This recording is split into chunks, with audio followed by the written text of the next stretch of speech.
Can you please stop blaming my husband for his finances and job changes?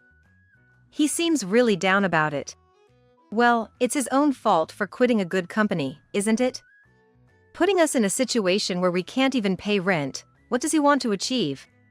With all due respect, can you say that when you've been living in this house for so long, relying only on the money left by your husband without any income of your own? That's why I called you guys, wasn't it? What do you mean by that? It's like you're treating my husband as a cash cow or a freeloader. I won't deny it, but if we can't pay the rent, there's no point in staying here, right? It must be hard for you to pay $11,000 a month with your salary. Your savings will run out eventually, so why don't you leave before that happens? Wait, if we leave, what will you do about the rent here? The eldest son and his wife want to live here, so you poor folks can leave. It seems my mother-in-law intends to kick us out of the house because my husband's income has dropped. Next, it seems she plans to squeeze money out of my brother-in-law. Understood. If that's how it is, we'll leave right away. Really? I'll be relieved if you leave soon. I'm the one paying $11,000 in rent. She'll regret it if we leave. 7 seconds after leaving the house, I had already contacted a real estate agent and a moving company. Our departure from the house is now certain. Let's make sure my mother-in-law regrets this plenty. I'm Aurora. Recently, just before turning 40 and at the age of 38, I miraculously got married. My marriage was delayed because I pursued a career in IT, focusing solely on work and neglecting my love life.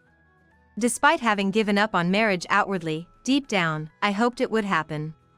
My husband, Julian, found himself in a similar situation, harboring the same thoughts. He's 2 years older than me and works in sales for a medical device manufacturer. Our paths, seemingly unrelated in IT and medical fields, crossed at an AI study group. At one of the group's networking events, we exchanged business cards. Medical devices? And you're in sales? Why join this AI study group? Recently, IT and AI technologies have been integrated into medical devices. Even in sales, it's necessary to keep up with this kind of cutting-edge knowledge. You're really dedicated to your studies, aren't you? Oh, I'm totally desperate here. I had absolutely no knowledge of IT or AI to begin with, and I just couldn't keep up with conversations with people who had expertise in those areas. Still, I think it's amazing that you make the effort to attend study groups like this. My husband, seemingly self-conscious about not being from the IT industry, made an awkward smile repeatedly during the conversation, even though there was no need to apologize. Having been dedicated to my work all my life, I've always liked people who are serious about their work like my husband. And for such serious people, I always find myself wanting to do something for them. Did you have any questions about today's explanation or the materials? I'll answer them to the best of my ability. Really? That would be a big help. Actually, I didn't understand this part and this part. And, although it's not related to today, I don't understand this part of this book. And then, my husband happily pulled out a book full of sticky notes from his bag and started flipping through it, pointing out the parts he didn't understand. The book he took out was not a beginner's book, but one for advanced learners. I felt even more compelled to help my studious husband.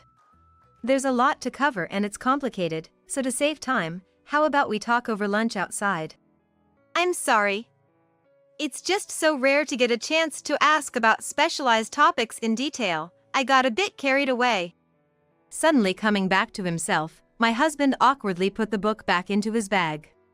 However, once we were at lunch, it was as if a switch had been flipped, and he bombarded me with questions.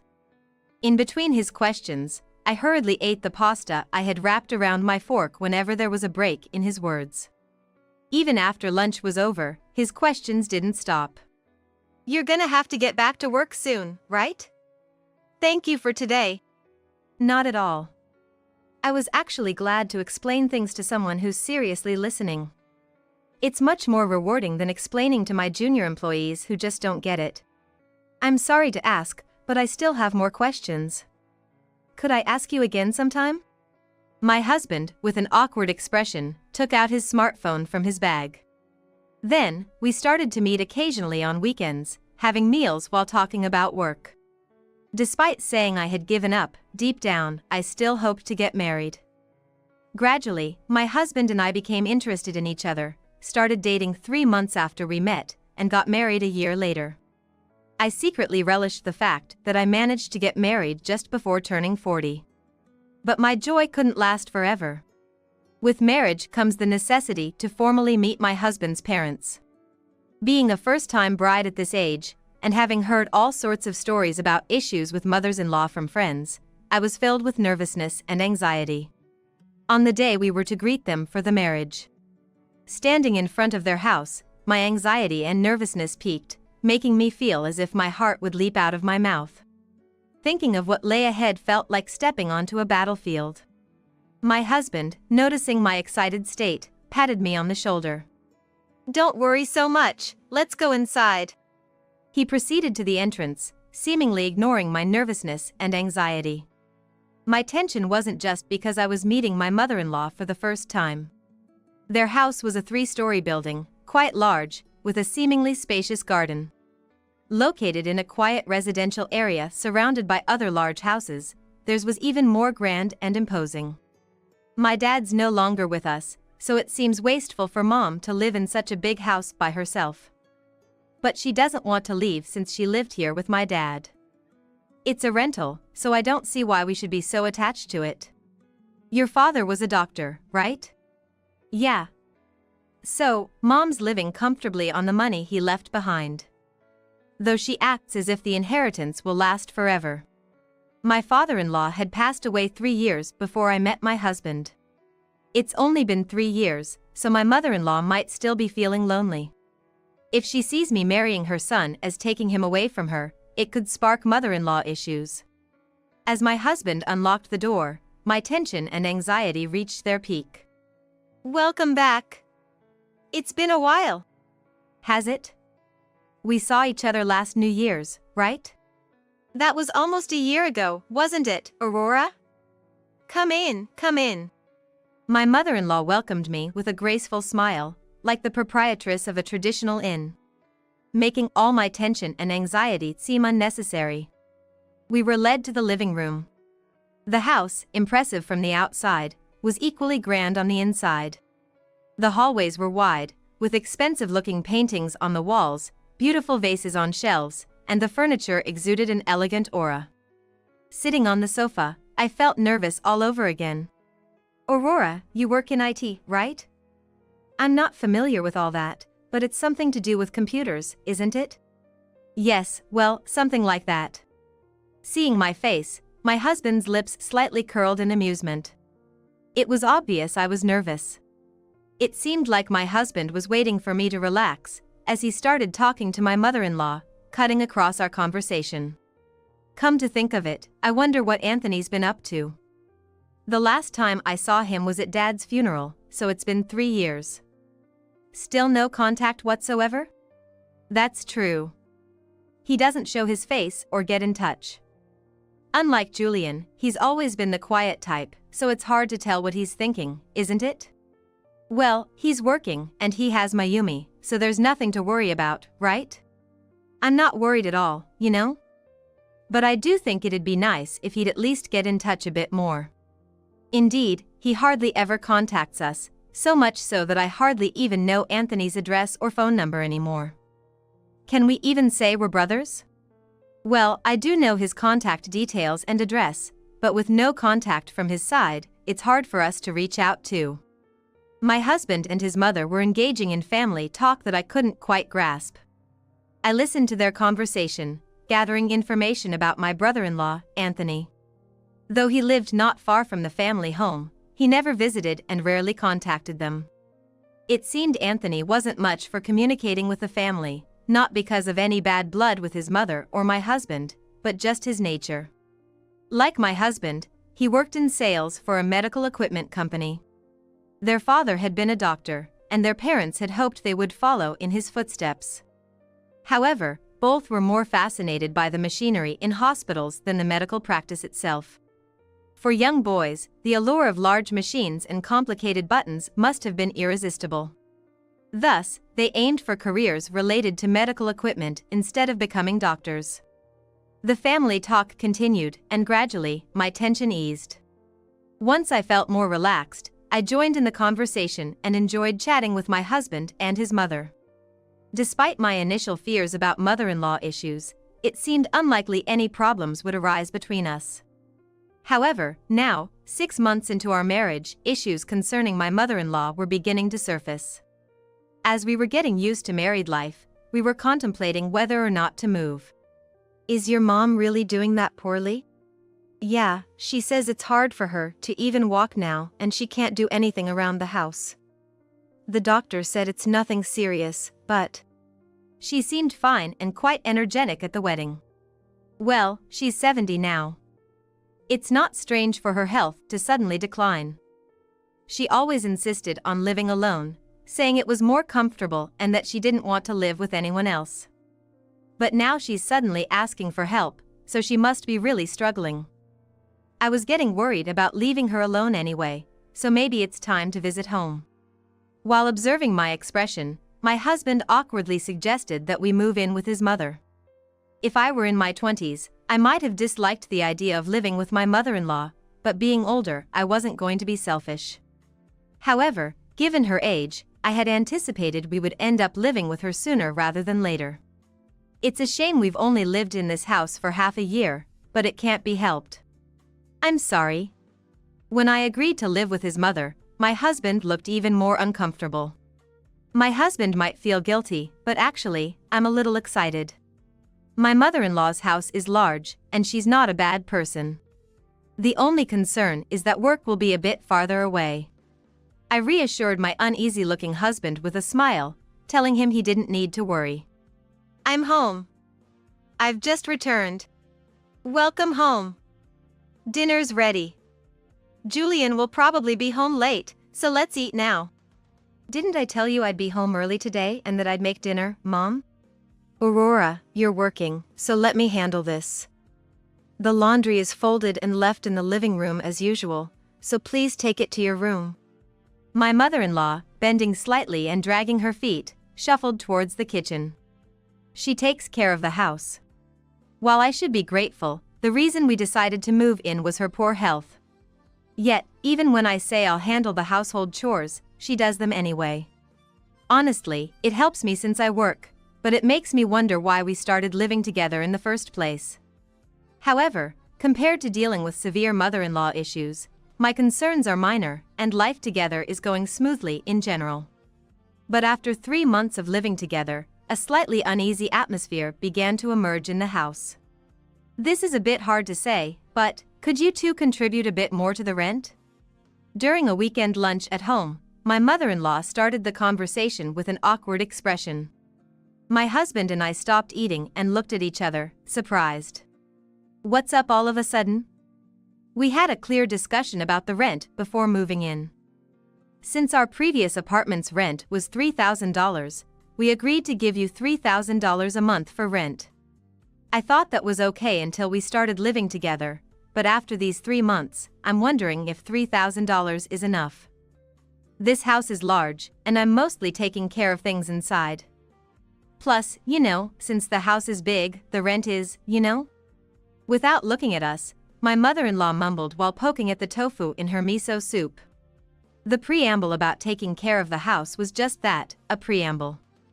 The crucial part she was obfuscating was about the rent being high. High rent? How much is the rent for this house? $11,000. What? $11,000? My husband was shocked to hear the actual rent of his childhood home, raising his voice in surprise. Since the rent had always been paid by his father and mother, he was unaware of the exact amount. We both knew the rent for such a large, well-located house would be high, but since my mother-in-law seemed satisfied with $3,000 a month, we guessed it might be around $6,000. However, the actual amount was nearly double that. Dad left Mom about $600,000, right? And you've been paying $11,000 a month in rent for over 3 years now? Is the money okay? Actually, it's almost all gone. My husband and I exchanged glances again and simultaneously sighed. It seemed my mother-in-law had called us to live in this house because she was running out of money. So, does that mean? Mom, could it be that your hip and leg are actually fine, just like the doctor said? She stopped poking at her tofu, didn't look at us, but quietly nodded. That's what I've been saying. It's wasteful for one person to live in such a big house. We moved into this house when Julian and Anthony were about to start high school, and we've lived here for just over 20 years, right? I didn't want to leave because of all the family memories. My husband sighed deeply by himself. The issue was too significant to decide on the spot, so my husband and I agreed to discuss it alone that night. I'm sorry this has happened. I understand why Mom doesn't want to leave the family home, so it's okay. I'm fine with continuing to live here with Mom. We haven't had any issues with Mom besides this rent thing, and it's not like we can't afford the rent for this house with our jobs. Besides, we just moved from our previous home, and moving again so soon. Mom lied to us to make us move in, you know? I can't be okay with that. So, how about this? I'll pay the entire rent for this house. You can take care of the groceries, utilities, and other living expenses. Any money you save from your salary, you can use however you want. My husband, who works in sales for a medical equipment company, earns a high salary, enough to afford the $11,000 monthly rent. However, I think we don't need to go to such lengths. But my husband probably has his own reasons, and refusing might not sit well with him. Okay, then you take care of the rent. And if you're saying I can do whatever I want with my money, I'll save it for the future. Thank you. I'm really sorry. My husband apologized with a regretful look. Despite the dispute, we decided to resolve the rent issue this way. I'm truly sorry. The next day, when we told my mother-in-law our decision, she thanked us with a remorseful expression similar to my husband's the previous night. It seemed she was relieved to have received our forgiveness, showing a sense of relief on her face. From that day on, my mother-in-law, no longer needing to pretend to be in poor health, straightened her back and moved more freely, improving her efficiency in household chores. Soon, life returned to its usual tranquility as if nothing had happened. But that tranquility was short-lived. I've been thinking about it for a while, and I've decided to change jobs. The startup company a friend invited you to? Yeah.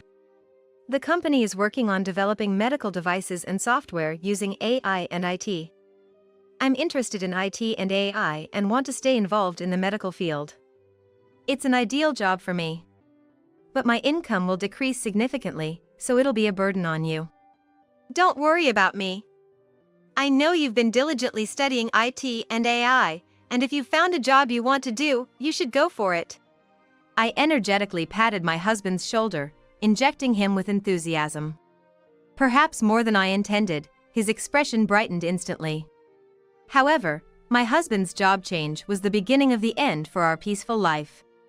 Not because he drastically reduced our income by changing jobs.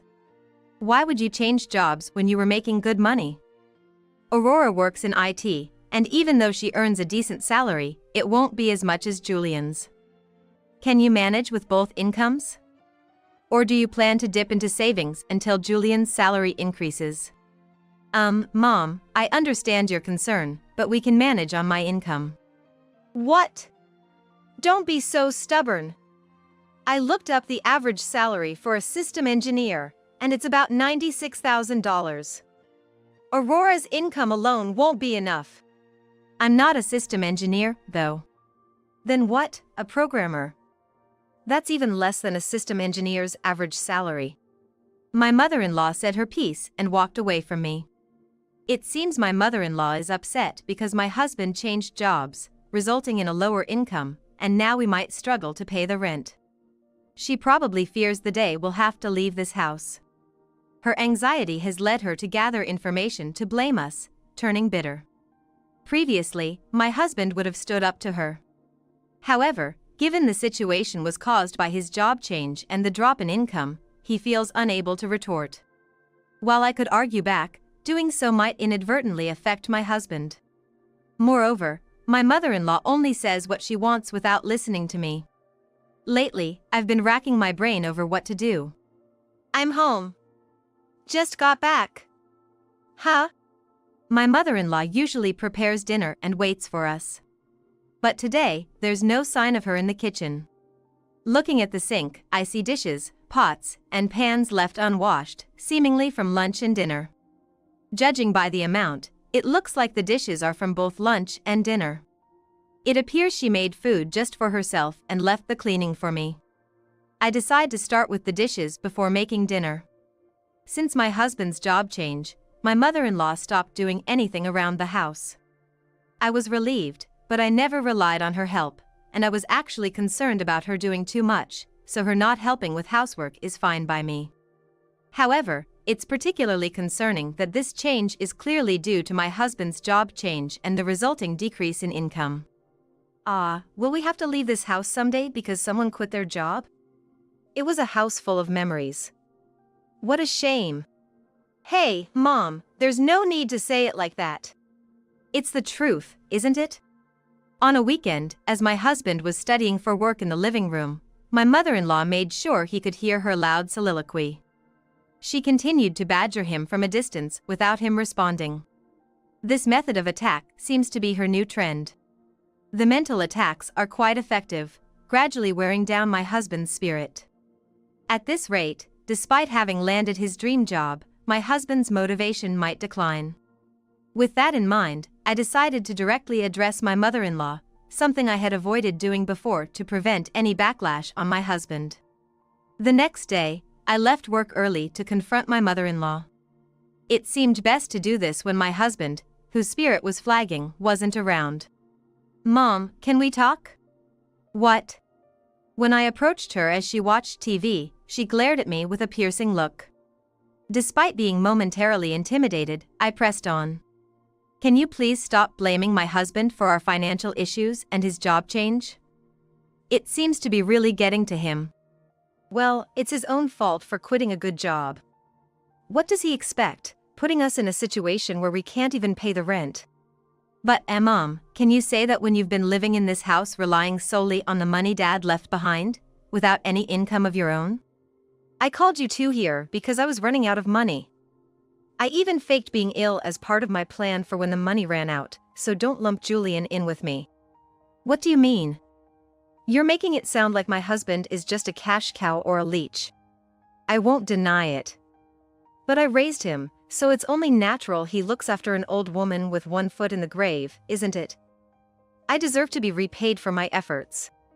I was disgusted to even verbalize the idea of my husband being seen as a cash cow or a leech. Acknowledging those words so casually, my anger towards my mother-in-law began to simmer, feeling my temperature rise. Moreover, she seemed to pour fuel on my anger.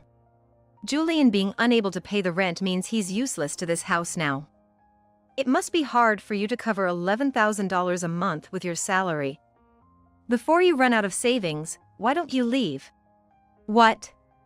If we leave, how will you manage the rent here? I've asked Anthony to come live here. The eldest son and his wife want to live in our house, so you poor things can leave. Want to live here? What do you mean? Did you lie again, saying you're ill? Yes, so what? Once you move out, it's all set. In fact, I've already made it seem like you two are leaving because you've been bullying me, even though Anthony and his wife barely know you and already have the worst impression. Anthony's move-in preparations are underway, and they'll be coming soon, so please leave quickly. It seems she plans to squeeze money out of my brother-in-law next, seeing her own children merely as wallets. My fury reached its peak, realizing she only viewed her children as financial resources. Though I feel bad for my husband, I've decided we'll move out without discussing it with him first. But there's something I need to do before we leave this house. My mother-in-law mentioned that preparations for my brother-in-law and his wife's move were underway. Therefore, before the move is finalized, I need to inform them that she's only relying on money. However, my husband said he doesn't really know my brother-in-law's contact details or address. Since my mother-in-law has been in touch with him, I need to somehow get my brother-in-law's contact information before we leave this house. I caught a glimpse of the phone when I heard she had been contacting him. You're thinking about getting Anthony's contact information, aren't you? It's futile. I've erased the call history. There are notes, but I've hidden them where they can't be found. My mother-in-law seems to read my mind like a psychic, accurately guessing my thoughts and looking at me smugly. Instead of wasting your time, you should just pack your bags and leave quickly. Understood. If that's how it is, we'll leave right now. Really? It'll be a relief to have you out sooner. Feeling a strong sense of defeat from my mother-in-law, I decided to leave the house immediately. But this feeling of defeat was just because she had guessed my thoughts. Paying $11,000 in rent and she wants us out. She'll regret it once we're gone. Ultimately, I will be the one who wins. Packing only the essentials, I left the house and contacted a real estate agent and a moving company within 7 seconds of stepping out. Since I had left work early, I managed to catch them within business hours. Now, I just need to figure out something about my brother-in-law. But I can't think of a good way to do it. Since it was nearly the end of business hours, I decided to inform my husband about what I had done after contacting the real estate and moving companies. I'm sorry for doing this on my own. No, I should be the one apologizing. I had no idea Mom was planning all this. That she's only thinking about money means her claims of not wanting to leave a house full of family memories were probably also a lie. She just didn't want to leave the big house. Don't apologize. I was deceived by Mom's lies too. But I really want to let your brother know he's being lied to, but you don't have his contact details, right? I'm going to go back home to pick up some stuff and then head to the hotel where you are. I'll find his contact details then. But Mom said the call history was erased and the notes were hidden. It'll probably be all right. I'll figure something out. Despite being somewhat demoralized lately, my husband's voice had a hint of resolve returning. It's not an ideal situation, but I'm glad to see him regaining some spirit. It seems he has a plan of some sort. Whatever he intends to do, if his plan works, it could prevent my brother-in-law's move and thwart all of my mother-in-law's schemes. I waited for my husband at the hotel, praying for his plan to succeed. A week after we left the house, since I had contacted the real estate agent and mover right away, we were already settling into our new life. Since I contacted a real estate agent and a moving company immediately after leaving the house, we're already starting our new life. However, this doesn't mean we can just restart our married life and call it a day. We headed back to my mother-in-law's house to meet her again. Oh. What brings you two here? We just happened to meet outside. Surely, it's okay if we come in together, right? My husband and Anthony lied as naturally as breathing. It's not often that people just happen to meet outside the house.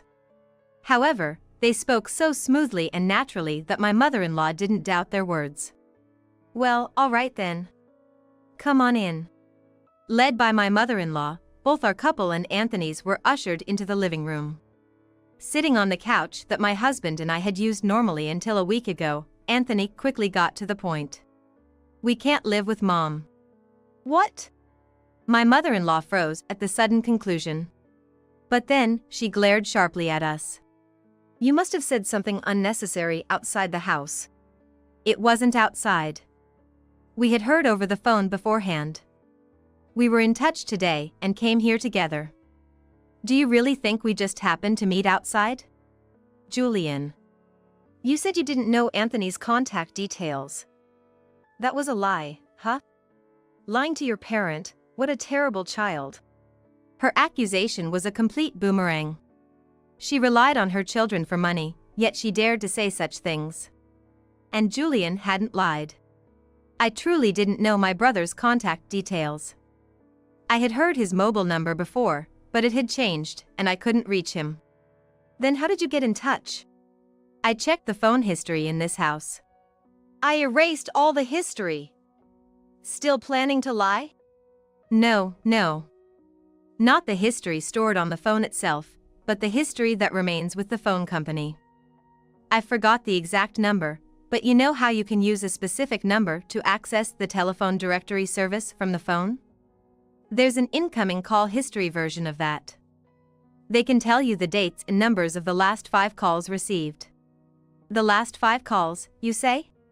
We use smartphones, and Mom hardly ever uses the phone, right? There aren't many incoming calls. So, out of the last 5 calls, 2 were from Anthony. The other 3 were toll-free numbers, so it was easy to tell they were from some store or something. My husband had managed to get Anthony's phone number by sneaking a look while he was back at the house picking up some stuff. Knowing Anthony's contact details allowed us to call him in advance and stop the moving preparations. Moreover, once Anthony knew the facts, he agreed to come with my husband to settle things with our mother-in-law. This service for checking incoming call history had apparently just been discontinued. It was a strategy that barely made it in time. So, you've already stopped the moving preparations? Yeah, that's right. I can't live in this house anyway. It was good that I heard the story from Julian first. What do you mean? I don't have the income to afford $11,000 a month in rent. That can't be right. You work in medical equipment sales just like Julian, even if it's at a different company. There's only a 2-year age difference between you two, and you should be making about the same, right? Julian's salary is high because of an incentive system. We have the same system at my company, but it seems Julian had achieved significant results at work, making his salary quite high. Embarrassingly, he earns much more than I do, and my salary doesn't reach $11,000 a month. So, even if you and your wife had moved in, you couldn't afford the rent? That's right. The only way Mom could continue living in this house was if you continued living with us. What? Even though Julian's salary decreased because he changed jobs? Prevented from moving in and realizing Anthony's income couldn't cover the rent, my mother-in-law's strength drained away. My husband's pointed question left her mouth agape, looking utterly foolish. Aurora works in IT, right? I checked the average salary. There's no way your salary could cover $11,000 a month in rent, right? Do you think IT jobs are only system engineers and programmers? I work as an IT consultant, helping businesses solve problems and challenges through the introduction of IT technology. For the record, my annual income is about $180,000. What? $180,000? That's higher than what Julian was making at his previous company. Yes. So, I've been the one paying the rent for this house since my husband changed jobs. Why didn't you say something so important before? It's not like I kept it a secret. Maybe you just assumed I was a system engineer or programmer and never really listened to what I had to say. Oh. To continue living in a house with a rent of $11,000 a month, my mother-in-law needed to continue living with us as a couple. However, she had let go of the only viable option herself, now left in a state of shock. Her body seemed to lose all strength, as if her soul was about to leave her mouth. But soon, she realized she couldn't afford to be in a daze. Julian and Aurora are leaving, and Anthony and his wife are moving in. What am I supposed to do now? There's not much you can do, is there? If you can't pay the rent, the only option is to leave. It's about what happens after leaving. I have no more money. How am I supposed to live? And how am I supposed to afford the moving expenses? Oh, so you've spent all your money relying on us, haven't you? Well, since you told us to leave this house, it's really none of our business anymore. Don't expect any help from us either. Knowing from the start you were only after money, who would want to help? You reap what you sow, well, you'll have to figure it out on your own. Having said what we needed to my mother-in-law, we all decided to leave the house. How about we all go out for dinner afterwards? What should we eat? How about something good? There's a new place around the corner. Wait a minute. Don't leave me alone. I can't live by myself. Someone help me. We left my mother-in-law's house without looking back, despite her cries. Eventually, my mother-in-law had to reluctantly leave the house. She managed to gather the moving expenses by selling furniture, appliances, and anything else in the house that could fetch a price. The house was large and had many valuable items, so she was somehow able to secure the money needed for the moving expenses. However, even then, the amount of money she was able to make wasn't very much. Now, my mother-in-law lives in a cheap, run-down apartment, relying solely on her pension. She's barely managing to live on her own. However, having lived a life of luxury in a spacious house before, the transition to a poor lifestyle in a cramped apartment must be quite tough mentally. Yet, neither my husband nor Anthony seem to have any intention of helping her. My mother-in-law has lost not just her money but also her connection with her children. My husband and I have returned to our life as a couple. Our lives haven't changed significantly, and both of our careers are progressing smoothly. The only change is that this incident has led to my husband and Anthony starting to communicate more. Watching my husband and Anthony become closer, I feel a bit envious as we continue with our usual days.